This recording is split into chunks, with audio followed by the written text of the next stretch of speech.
Mission निरामया के आज के शुभारंभ कार्यक्रम में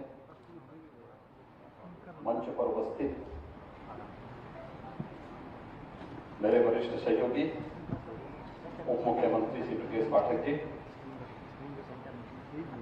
प्रदेश सरकार ने चिकित्सा, शिक्षा और स्वास्थ्य के राज्य मंत्री श्री महेंद्रेश्वर शरण सिंह जी, मुख्य सचिव उत्तर प्रदेश शासन श्री दुर्गा शंकर मिश्र जी, प्रमुख सचिव चिकित्सा शिक्षा श्री आलोक कुमार जी, विभिन्न संस्थाओं के सभी महानुभाव, नर्सिंग और पैरामेडिकल के क्षेत्र में अपना उत्तम कैरियर को आगे बढ़ाने वाले सभी उपस्थित प्रशिक्षुगण और भाइयों बहनों,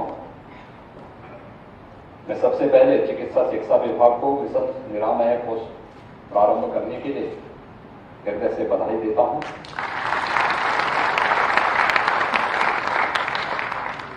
किसी भी सुसभ्य समाज को आगे बढ़ने के लिए दो महत्वपूर्ण क्षेत्र उसके लिए आवश्यक होते हैं, एक शिक्षा और दूसरा स्वास्थ्य। इसके बगैर सुसभ्य और स्वस्थ समाज की परिकल्पना नहीं की जा सकती। उत्तर प्रदेश कभी देश के अंदर और भारत दुनिया के अंदर कभी विश्व गुरु के रूप में स्थापित था। शैक्षिक रूप से हम इतने समुन्नत थे कि दुनिया भारत की ओर देखती थी और दुनिया के स्नातक भारत के उस समय के गुरुकुल सदृश विश्वविद्यालयों में अध्ययन और अध्यापन के लिए आते थे। नालंदा हो या तक्षशिला या विक्रमशिला या काशी के विश्वविद्यालय इस बात के उदाहरण प्रस्तुत करते हैं। स्वास्थ्य के क्षेत्र में भी दुनिया की सबसे प्राचीनतम स्वास्थ्य पद्धतियों में से भारत की स्वास्थ्य पद्धति है। लेकिन हम कहीं न कहीं इसमें पिछड़े हैं। कारण है समय के अनुरूप हम अपने आप को नहीं लेकर चल पाए।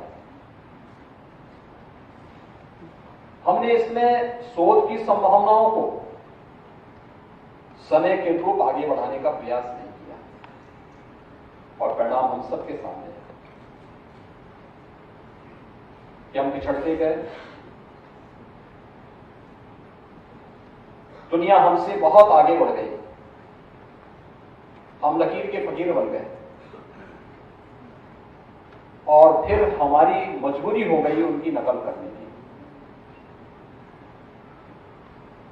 एक नई शुरुआत आदरणीय प्रधानमंत्री जी की प्रेरणा से 2017 में उत्तर प्रदेश के अंदर हम लोगों ने प्रारंभ की थी। सभी क्षेत्रों में उत्तर प्रदेश के विकास के लिए, उत्तर प्रदेश के उत्थान के लिए और नए भारत के, नए उत्तर प्रदेश के निर्माण के लिए जिस अभियान को आगे बढ़ाया था, उसी कड़ी का हिस्सा है मिशन निरामया। नर्सिंग और पैरामेडिकल का क्षेत्र, अगर स्वास्थ्य क्षेत्र को सचमुच समृद्ध करना है, आम जन के विश्वास का प्रतीक बनाना है, तो नर्सिंग और पैरामेडिकल को जो उसकी रीढ़ है, इसको भी उसी दृष्टि से आगे बढ़ाने के लिए हमें प्रयास करना होगा। ये क्षेत्र एक प्रकार से उपेक्षित था और उपेक्षित होने के बहुत सारे कारण थे। एक, लोगों की भ्रांत धारणाएं, दूसरा, लोगों के मन में आज भी इस क्षेत्र को एक उपेक्षा की दृष्टि से देख लेना। आप देखते होंगे डॉक्टर के पास आप जाते हैं तो बहुत अच्छे कोई डॉक्टर होंगे, संवेदनशील होंगे, तो 2 से 3 मिनट किसी पेशेंट को देता है। 24 घंटे अगर वो मरीज हॉस्पिटल में है और 1 या 2 बार डॉक्टर आए तो 5 से 10 मिनट का समय उसको बहुत मुश्किल मिल पाता है। शेष समय उसको किसी न किसी नर्सिंग स्टाफ के साथ में, पैरामेडिकल के साथ में व्यतीत करना होता और वही सभी डॉक्टर के बताए गए सुझाव के अनुरूप उसको आरोग्यता प्रदान करने में अपना योगदान देता है। लेकिन जो इस पूरी स्वास्थ्य व्यवस्था की रीढ़ है, उस क्षेत्र को हमने उपेक्षित छोड़ दिया था। उस क्षेत्र में जो नर्सिंग कॉलेजेस थे, स्कूल थे, पैरामेडिकल के जो स्कूल थे, उपेक्षित पड़े हुए थे। कोई उसको देखने वाला नहीं था। ना फैकल्टी है, ना उनके पास इंफ्रास्ट्रक्चर है, ना लाइब्रेरी है, ना लेबोरेटरी है। कैसे उम्मीद कर सकते हैं कि वो क्वालिटी दे पाएंगे? और उसकी एक झलक हमको तब देखने को मिली जब हम लोगों ने यहां पे लगभग 45-4700 स्टाफ नर्सेज की वांट निकाली। लोक सेवा आयोग से कहा गया कि इस नियुक्ति की प्रक्रिया को पूरा करें और प्रारंभ में ही हमने इस बात के निर्देश जारी किए थे कि नियम बहुत हार्ड एंड फास्ट नहीं होने चाहिए, सहज और सरल होने चाहिए, लोगों को एक अवसर मिलना चाहिए। 1,02,000 से अधिक आवेदन आए और कुल पास हुए 3,000।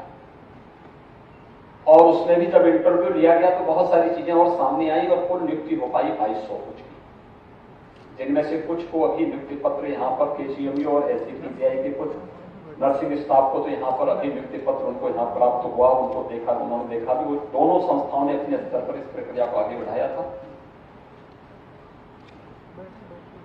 ये संस्थानों की क्वालिटी को प्रदर्शित करता है और इसीलिए जो 6 पैरामीटर को ध्यान में रखकर के कार्य किया गया।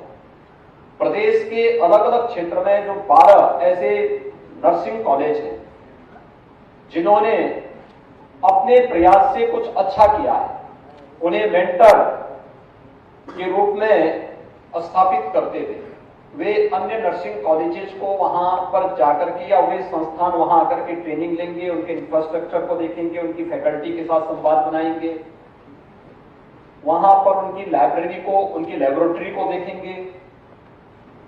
इन सभी नर्सिंग कॉलेजेस के लिए भी प्रदेश भर में इनकी रेटिंग हो और उसके अनुसार उन्हें ग्रेड प्राप्त हो, इसके लिए क्वालिटी काउंसिल ऑफ इंडिया को भी इसके साथ जोड़ने की कार्रवाई की गई है।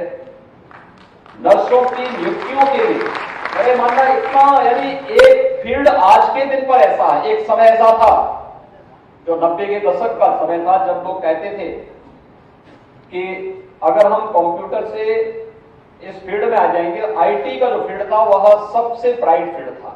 और मैं कह सकता हूं एक फील्ड ऐसा है जो व्यक्ति के जन्म लेने से लेकर के और उसकी अंतिम यात्रा तक जो हमेशा ब्राइट फील्ड बना रहेगा वह है नर्सिंग का। और इस फील्ड में कार्य करने वाले खासतौर पर बालिकाओं के लिए और महिलाओं के लिए फील्ड सबसे अच्छा है। सेवा का भी है, रोजगार का भी है और स्वावलंबन का भी है, सुरक्षा का भी है। एक साथ कई प्रकार की संभावनाओं को आगे बढ़ाता है।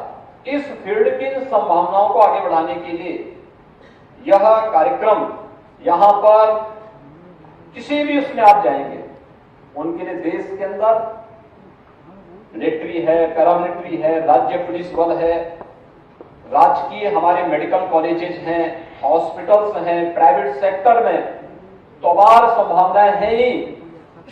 हेल्थ रिलेटेड तमाम ऐसे प्रोग्राम सेंट्रल और स्टेट गवर्नमेंट की हैं जो इनके बगैर नहीं संचालित हो सकते। और उन्होंने कोरोना कालखंड में बहुत बेहतरीन सेवाओं के माध्यम से अपनी क्षमता का प्रदर्शन भी किया है। मुझे याद है जब प्रदेश के अंदर कोरोना पर प्रभावी नियंत्रण करना था तो ANM की बहनें गांव-गांव जाकर के घर घर की स्क्रीनिंग करती थी। जब मुझे लगा कि क्या इनको डर नहीं लग रहा है तो मैं स्वयं भी, आपने देखा होगा कि मैं स्वयं भी निकल करके फील्ड में जाता था और ANM के साथ जरूर किसी न किसी गांव के अंदर संवाद बनाता था। मेरा कार्यक्रम अचानक बनता था और मैं ये देखने के लिए जाता था कि जो ये मेरे पास रिपोर्ट आ रही है कि फलाने गांव में फलाने गांव में ANM जा रही है, स्क्रीनिंग कर रही है, तो क्या ये सच है? तो मैं भी किसी जनपद में जाता था, जनपद में अचानक बोलता था कि मुझे फलाने गांव में जाना है। वहां मैं जाता था, वहां मैं बात कर पूछता था कि भाई यहाँ कौन कौन लोग हैं, कहते थे ये एनएमडी है, कहाँ है, उनके साथ फिर मैं वहां संवाद बनाता था, पूछता था क्या कर रहे हैं, कितने घरों का आपने किया, स्क्रीनिंग किया है, क्या आपका परिणाम आया है। पब्लिक से पूछता था, पब्लिक भी मुझे बोलती थी यहाँ सभी आते हैं, रोज आते हैं, हमसे बातचीत करते हैं, अगर कोई बीमार है, कोई कोरोना से संक्रमित है तो उसका उपचार में योगदान भी देते थे।